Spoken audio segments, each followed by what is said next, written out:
Hi everyone, welcome to this week's episode of Cruising with Clergy. As you can see, I've cleaned the car. That must mean that our special guest is the one and only Bishop Tim Harris, our very friendly Bishop.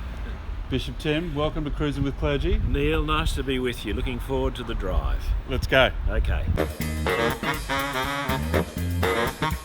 You're cruising with Clergy.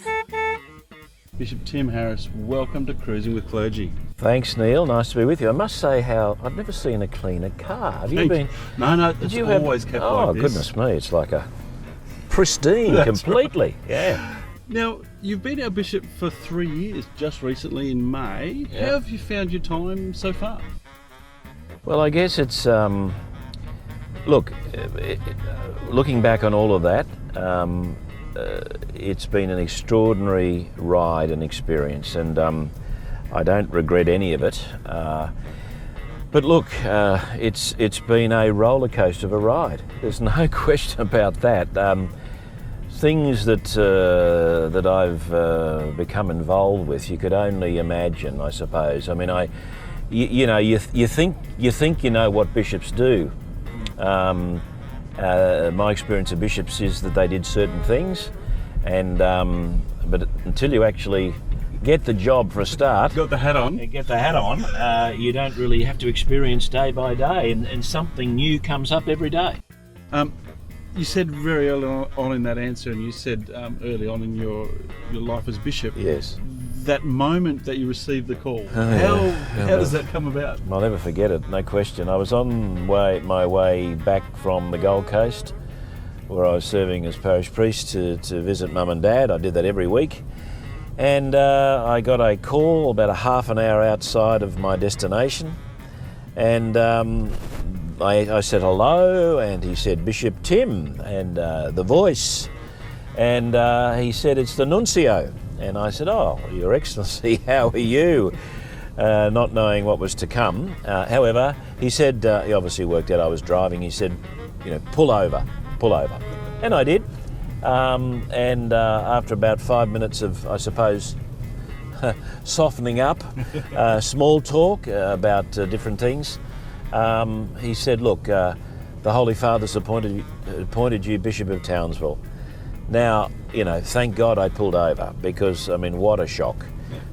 So that's how that happened, and you don't have much chance to think it through. You just have to close your eyes, take a deep breath, and my answer was, after, I think, about 7 minutes, I said, "Look, I accept with the grace of God," and I'll never forget that moment. And the Diocese of Townsville isn't the smallest space in the world. No, not at all. And you've travelled the length and breadth over the 3 years. Yes. How has that experience changed your ministry, or have you gained understanding of the diocese? Well, you have to travel to those places. You have to leave the city and go to, the Midwest and to Mount Isa. And I've done that. The people in that part of the world, a part of the diocese, have a story to tell, and you need, as bishop, to hear that story for you to have a proper understanding of your diocese, and that I have responsibility for. So if I was just sort of city-centric, I wouldn't have that sense of, well, there's more to the story. And one of the wonderful opportunities you had in your first year, a visit to Rome and to meet the Holy Father, and then last year to travel to Rome as part of the ad limina visit with the rest of the Australian Catholic Bishops' Conference. And what joy was that? What a privilege that was. Very important to go, as we do, on these ad limina visits. It means, to the threshold of the apostles, and that's what we, if you like, go together as a conference. So it's very important for us in those moments to get to know each other. We're travelling together. We're meeting the various, as they call them, dicasteries, or the departments of that we find in Rome as part of the Universal Church. So we have a chance to interface with key people in various areas of the Church's outreach. So look, being together, breathing in the environment, speaking to people, having an understanding that the Roman Catholic Church is bigger than the Diocese of Townsville. I think it's important as well, because it just reminds you that we are all in this together, that our universal church is huge and rich and diverse, and yet in the midst of all that we're one, and there's something very special about that. And as a priest and a bishop, what gives you joy in your ministry and your vocation?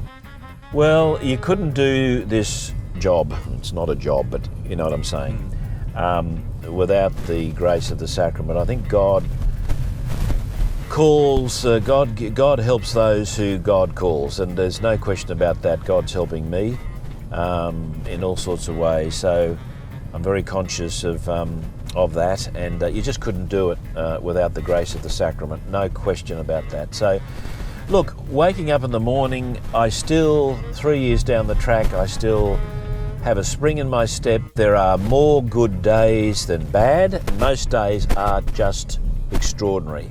But even the challenging days are extraordinary too, because looking back on some of those big decisions I've made, somehow a peace comes. So you think, well, yeah, initially there might be a bit of angst, whether it be in me or others, because I've made a particular decision, but somehow things settle down. And you kind of, how do you judge that? Well, perhaps it was the right decision. You said very early on, after arriving in Townsville, and also you've said a couple of times since visiting other towns, that God matters in this diocese. Absolutely. How has that allowed you to continue to be a church leader, not just a Catholic leader, but a church leader in today's society? Well, I think it's given me hope. I mean, there's so much sort of we're perceiving anyway. We often talk about sort of a godless society. Well, look, I'm not prepared to go that far. I mean, I think there are certainly elements of that, and a secularism that's creeping in. No question, we all know that, and it's hard for God to speak in the midst of all of that. But I must say, I don't feel locked out. I feel that I am invited by the local media, the politicians, the local community to make some contribution. I mean, the press, as you know, Neil, have been very good to me. I seem to be well and truly in the debate, whatever the matter might be, the issue might be, and I've felt that the local council, the state government representatives, and of course the federal member, past and present, have been just terrific. So God matters. Now, to finish Cruising with Clergy, we finished with a bit of music. And what would be one of your favourite songs? And let's see if I have it on the phone. I'll be very disappointed if you don't, Neil. The Servant's Song. And it was played at my ordination as a priest, and of course as my ordination as a bishop. So this is a special song, and it's the reason that I get up in the morning. You ask me about what excites me. Well, being a servant to God's people, that's what I've got to do, and that's what I am called to do. Excellent. Thanks, Bishop, for joining me with Cruising with Clergy. No, happy to be with you, Neil. Thank you.